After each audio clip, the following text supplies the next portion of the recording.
Assalamualaikum, selamat siang Bapak, Ibu, rekan-rekan PLI yang saya hormati. Pada siang hari ini, saya bersyukur dan berterima kasih juga atas kesempatan yang sudah diberikan oleh Departemen SDM kepada Departemen Logistik untuk sharing knowledge pada siang ini. Nah, pada kesempatan ini saya Putri Andina mewakili Departemen Logistik ingin membagi materi terkait pengelolaan kontrak untuk efektivitas pekerjaan.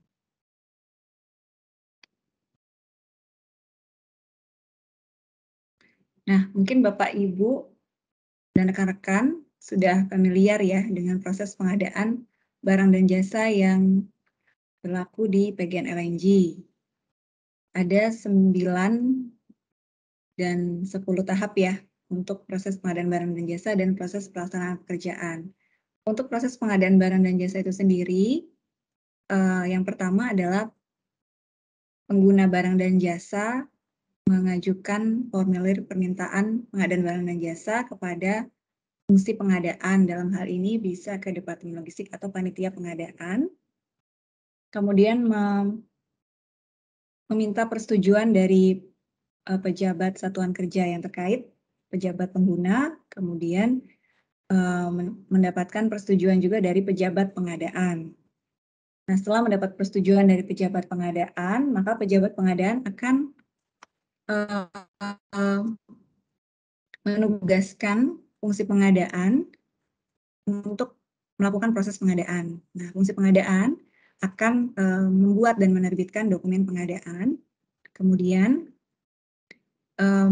menyampaikan kepada calon penyedia barang dan jasa. Nah, kemudian yang berikutnya, calon penyedia barang dan jasa akan menyampaikan dokumen penawaran kepada fungsi pengadaan.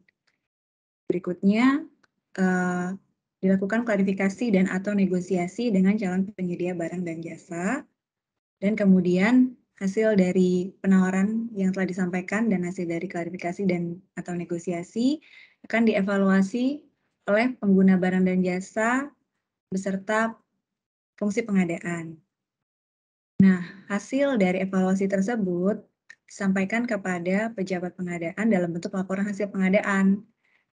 Apabila laporan hasil pengadaan tersebut disetujui oleh pejabat pengadaan, maka pejabat pengadaan akan menetapkan pemenang pengadaan dan atau penunjukan penyedia barang dan jasa. Nah, selanjutnya adalah tahap untuk pembuatan draft kontrak dan penandatanganan kontrak. Nah, pihak yang biasanya terlibat di dalam pembuatan dan penandatanganan kontrak ini adalah pengguna barang dan jasa, kemudian fungsi pengadaan dan fungsi legal. Nah, kemudian setelah kontrak ditandatangani dan diterbitkan kepada penyedia barang dan jasa, maka tahapan selanjutnya adalah proses pelaksanaan pekerjaan. Nah, di proses pelaksanaan pekerjaan ini perlu dilakukan monitoring kontrak atau monitoring pelaksanaan pekerjaan. Nah, untuk proses inilah, monitoring kontrak inilah yang akan saya share pada siang hari ini.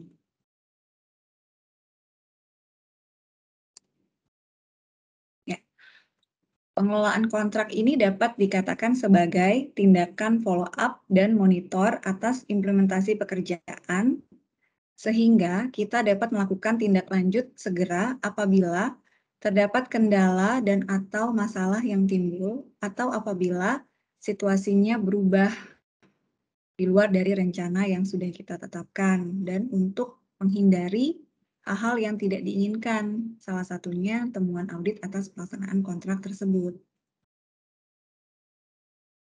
Nah, kenapa kita perlu mengelola kontrak? Benefitnya apa untuk kita?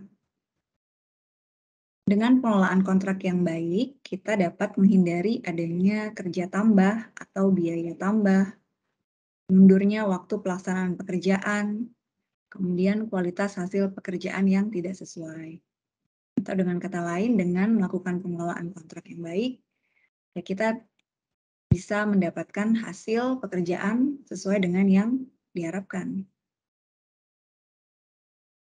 Nah, siapa aja sih yang terlibat dalam pengelolaan kontrak ini? Kita lihat slide berikutnya. Pengelolaan kontrak ini perlu dilakukan oleh tim pengguna barang dan atau jasa, serta tim penyedia barang dan atau jasa. Nah, jadi sebaiknya juga ada PIC masing-masing untuk masing-masing kontrak ya, baik di tim pengguna maupun di tim penyedia barang dan jasa. Nah, tim inilah yang akan saling berkoordinasi day to day-nya dalam pelaksanaan pekerjaan.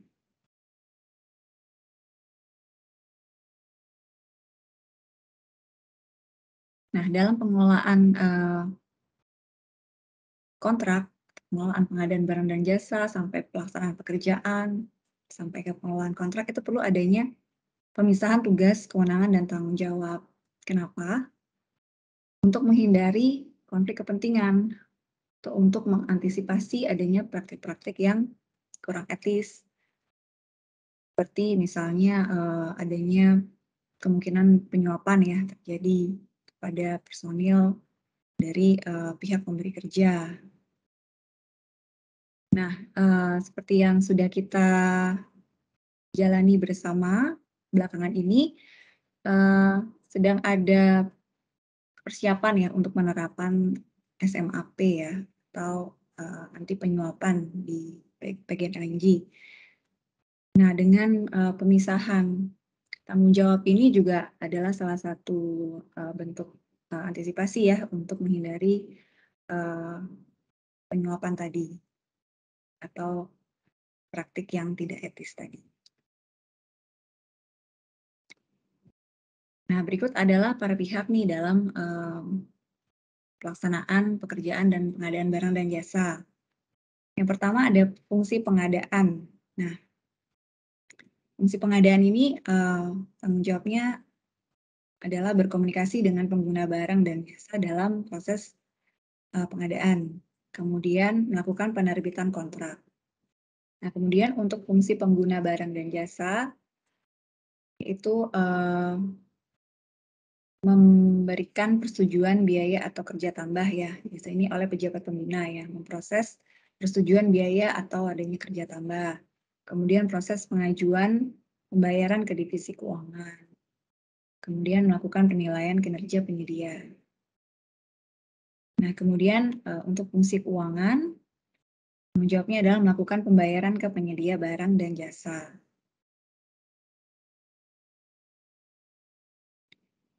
Nah, hal lainnya yang perlu diperhatikan nih dalam pengelolaan kontrak aja. Nah, dalam pengelolaan kontrak kita perlu merencanakan pengelolaan kontrak itu sendiri. Nah, dalam perencanaannya, hal apa saja sih yang perlu kita note atau perlu kita perhatikan? Yang pertama adalah informasi umum kontrak. Nah, dari kontrak yang sudah ada, itu kita perlu mempelajari kontrak itu sendiri. Nah, bagaimana background kontrak itu, bagaimana penyedia ini bisa menjadi terpilih menjadi penyedia, itu juga salah satu gambaran tentang kontrak. Kemudian informasi penyedianya, kemudian key point of kontraknya, lingkup kerjanya apa yang harus disampaikan oleh penyedia, apa yang kita harapkan mereka menyampaikan, terus siapa yang bertanggung jawab terhadap apa. Kemudian selanjutnya adalah yang perlu kita rencanakan adalah mengenai kebijakannya. Apa aja nih kebijakan yang terkait dengan pelaksanaan pekerjaan ini?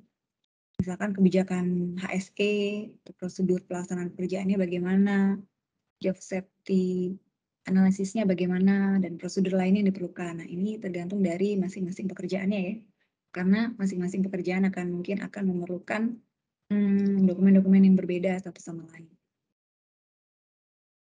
Kemudian yang ketiga adalah jadwal kontrak. Nah, kita perlu mengidentifikasi aktivitas-aktivitas apa aja sih dalam pelaksanaan pekerjaan ini. Bisa jadi dalam satu kontrak itu ada lebih dari satu aktivitas. Nah, itu perlu kita identifikasi, kemudian tahapan penyelesaian pekerjaannya seperti apa, estimasi waktunya bagaimana, gitu. Untuk yang pekerjaan yang kompleks, kita mungkin perlu membuat kayak milestone ya untuk pekerjaannya. Kemudian berikutnya adalah laporan hasil pekerjaan. Ini juga perlu diperhatikan, perlu direncanakan, perlu di-note laporan apa saja yang harus disampaikan. oleh penyedia, formatnya, siapa yang bertanggung jawab dari pihak penyedia, terus periode penyampaian laporannya kapan, kepada siapa laporan itu disampaikan, dan siapa yang mereview laporannya. Ini juga perlu diperhatikan ya. Kemudian biaya. Nah, kita juga perlu membuat jadwal pembayaran sesuai tahapan pembayaran yang telah ditentukan. Kemudian perlu juga memiliki alokasi dana darurat ya apabila pada saat pelaksanaan pekerjaan ada biaya-biaya yang timbul yang di luar rencana kita sebelumnya. Nah, kemudian hal lainnya yang perlu diperhatikan dalam pengelolaan kontrak, kita juga perlu memperhatikan sifat dari pembelian itu sendiri, sifat hubungan pekerjaannya, sifat kontraknya, proyek atau operasionalnya. Misalkan pekerjaannya atau pembeliannya ini pembelian langsung dengan pembelian atau kontrak jangka panjang tentunya akan berbeda ya komunikasinya, hubungannya. Mungkin kalau yang pembelian langsung hanya atau spot hanya pada saat itu saja. Kalau untuk kontrak jangka panjang mungkin kita perlu melakukan komunikasi yang intens atau hubungan yang lebih erat lagi dengan penyedia. Nah, kemudian kita juga perlu membuat daftar risiko. Nah, daftar risiko ini sebenarnya juga sudah kita harus lakukan di awal ya, sebelum pelaksanaan pengadaan itu sendiri. Nah, namun kita juga perlu melakukan analisa risiko atas asesmen risiko yang sudah kita lakukan sebelumnya.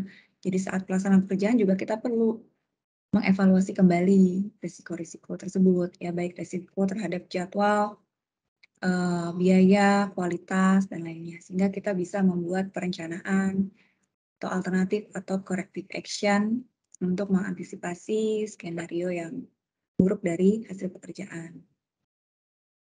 Kemudian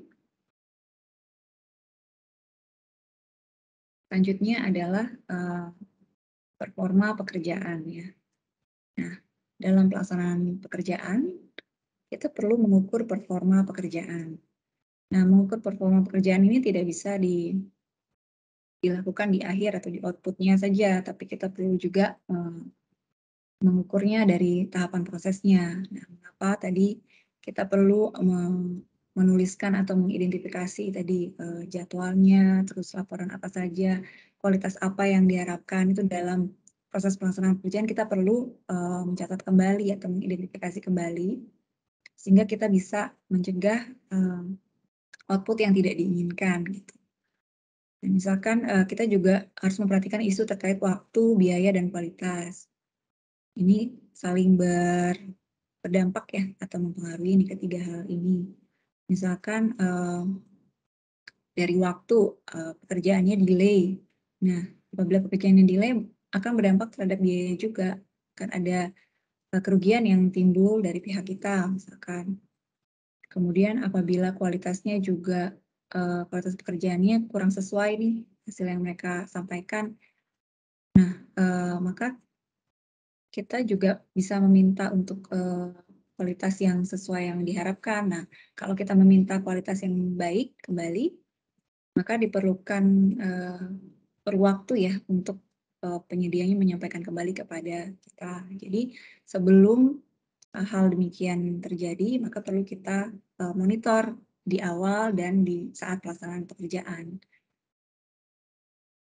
Kemudian dalam mengukur performa pekerjaan, salah satu tools-nya adalah dengan juga melakukan rapat dengan penyedia barang dan jasa untuk melakukan kontrak review. Nah, dalam kontrak review ini kita bisa mengevaluasi hasil pekerjaan, bisa mengevaluasi corrective action yang telah dilakukan, bisa juga menentukan corrective action lainnya yang diperlukan. Kemudian kita juga bisa mengevaluasi dan menyesuaikan daftar risiko apabila diperlukan.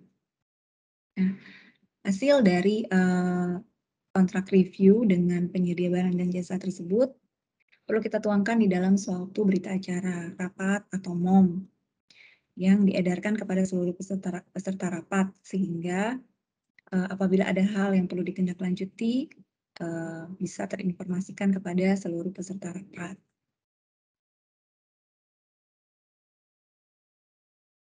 Nah, kemudian hal lainnya, yang perlu dilakukan dalam pengelolaan pekerjaan ya, adalah administrasi penyelesaian pekerjaan.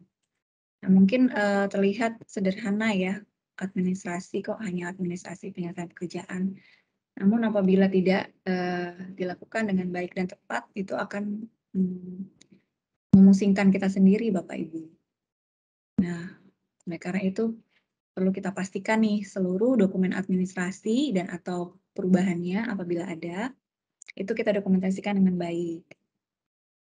Sehingga kita tidak perlu lagi nanti, mencari-cari kembali dokumennya atau membuat kembali dokumennya di tengah-tengah, kita melakukan aktivitas yang lainnya gitu. Jadi, pada saat dokumen tersebut perlu disimpan atau didokumentasikan, pada saat itu pula kita harus mendokumentasikannya dengan baik atau merapikan dokumennya. Kemudian pembuatan checklist sesuai isi kontrak.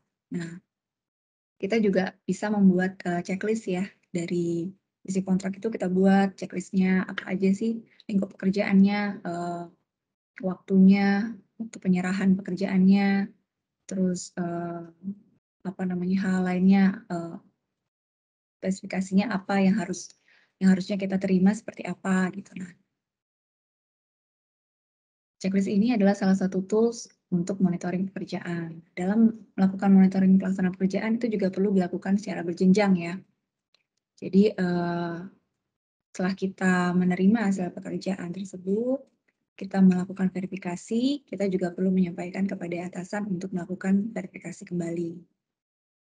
Nah, kemudian, pastikan penyedia barang atau jasa menyerahkan jaminan pelaksanaan sesuai format yang kita sampaikan. Dalam format tersebut juga, kita perlu, melakukan verifikasi kembali ya terhadap jaminan pelaksanaan yang disampaikan, apakah sesuai nih, tanggal, expired-nya jaminan pelaksanaan atau jangka waktunya yang ditentukan sejak tanggal berapa dan sampai tanggal berapa.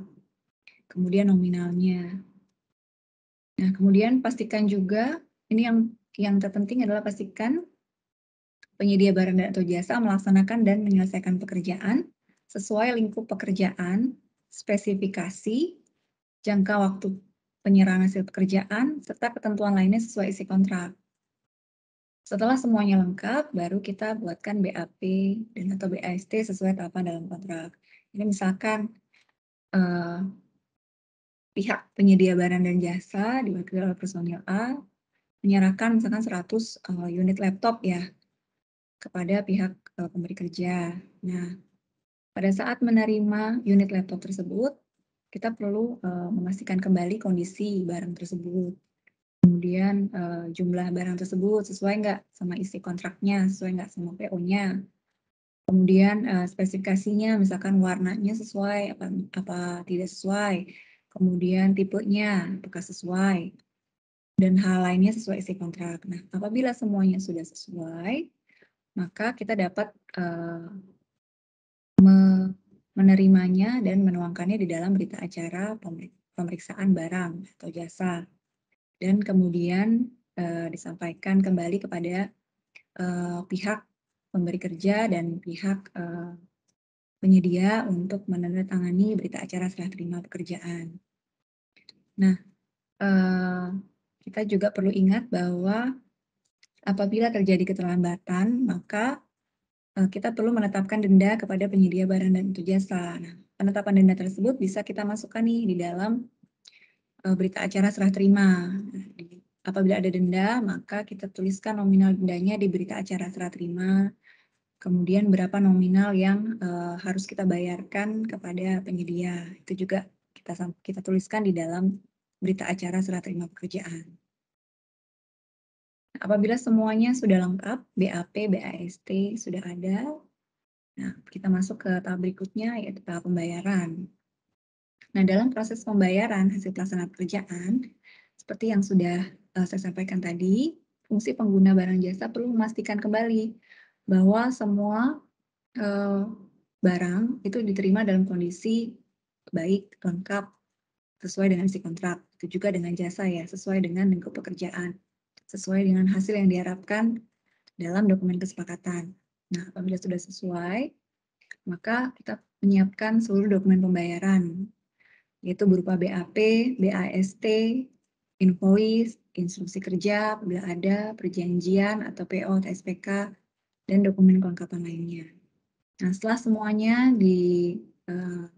diserahkan dengan lengkap dan tepat, semuanya lengkap dan tepat, maka kita serahkan seluruh dokumen pembayaran tersebut kepada fungsi keuangan. Nah, fungsi keuangan akan melakukan verifikasi kembali atas seluruh dokumen pembayaran tersebut sesuai dengan isi kontrak. Apabila telah sesuai, maka fungsi keuangan akan melakukan pembayaran kepada penyedia barang dan jasa. Ya, demikian Bapak Ibu sharing tentang pengelolaan kontrak dari saya. Semoga bermanfaat ya Bapak Ibu. Mohon maaf apabila ada kekurangan dalam penyampaiannya. Apabila ada pertanyaan, silakan Bapak Ibu. Oke. Semoga saya bisa Ya. menjawab. Terima kasih Mbak Putri untuk penyampaian materinya. Selanjutnya, Bapak Ibu silakan apabila ada yang ingin bertanya, bisa raise hand. Atau mungkin ada tambahan dari Ibu Agit dari materi tersebut. Sudah cukup Mbak Kiki, sudah cukup keren Mbak Putri dan lengkap membawakannya.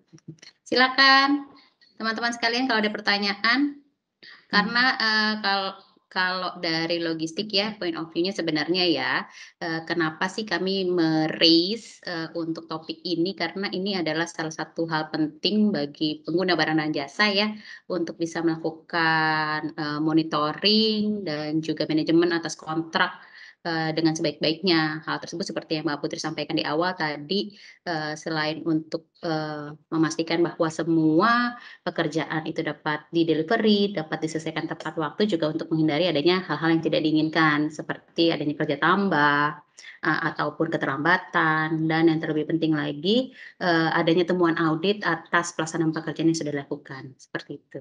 Terima kasih. Terima kasih Bu Agit.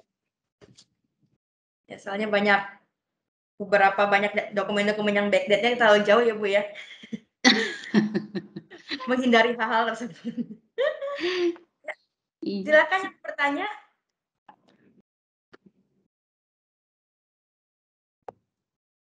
Tadi ada yang WhatsApp saya, Mbak Dina katanya mau nanya atau menambahkan tadi tuh.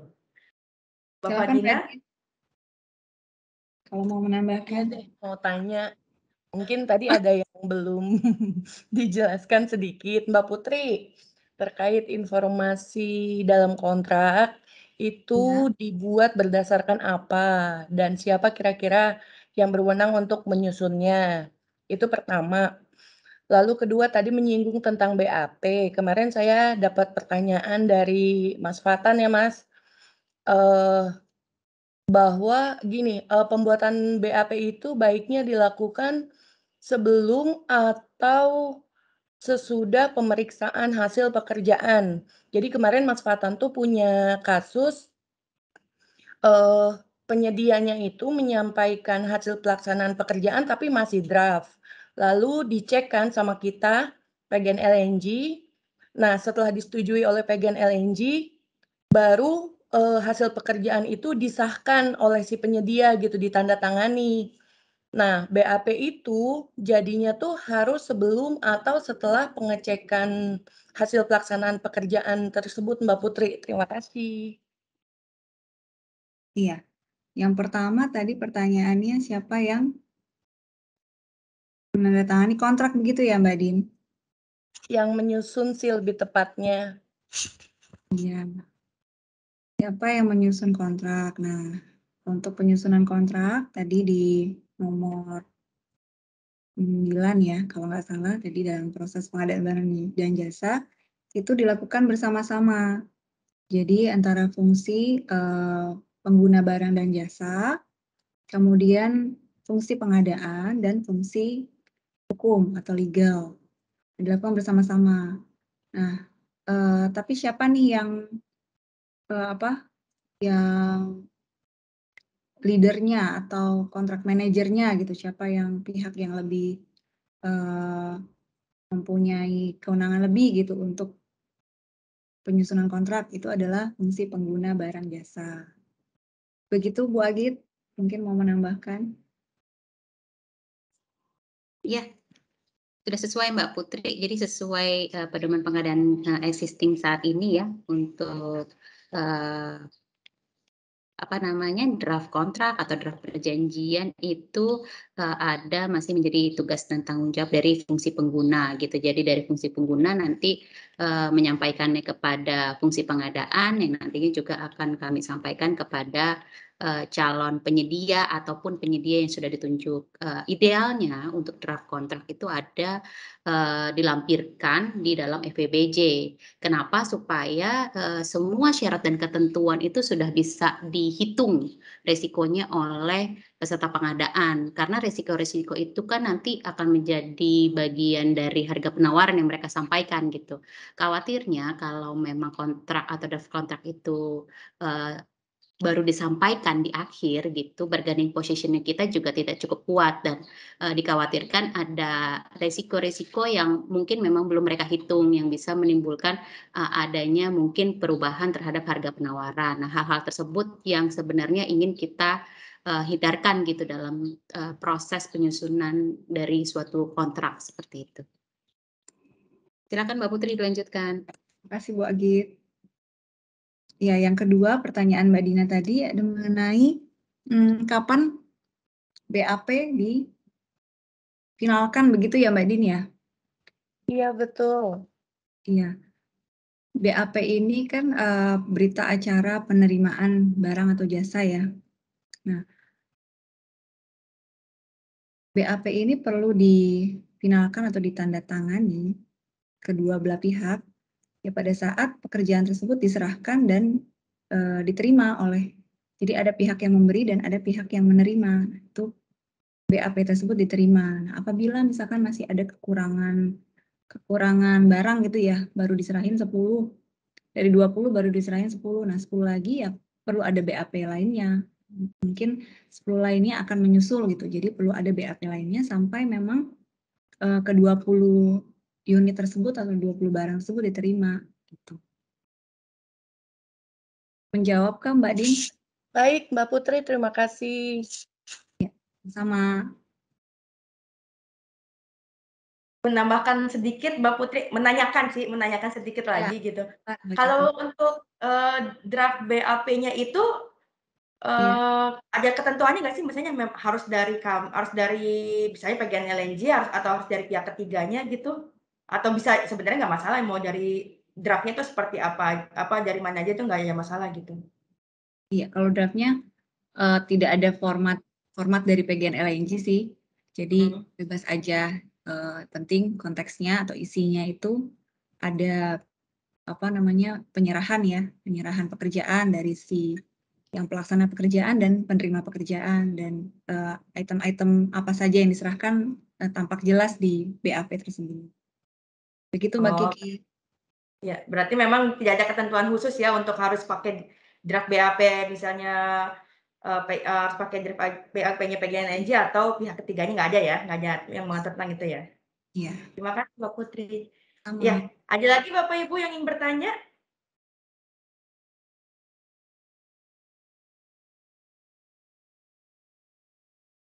Pesertanya soalnya hari ini hanya 20 nih, biasanya sampai dengan 30-40, jadi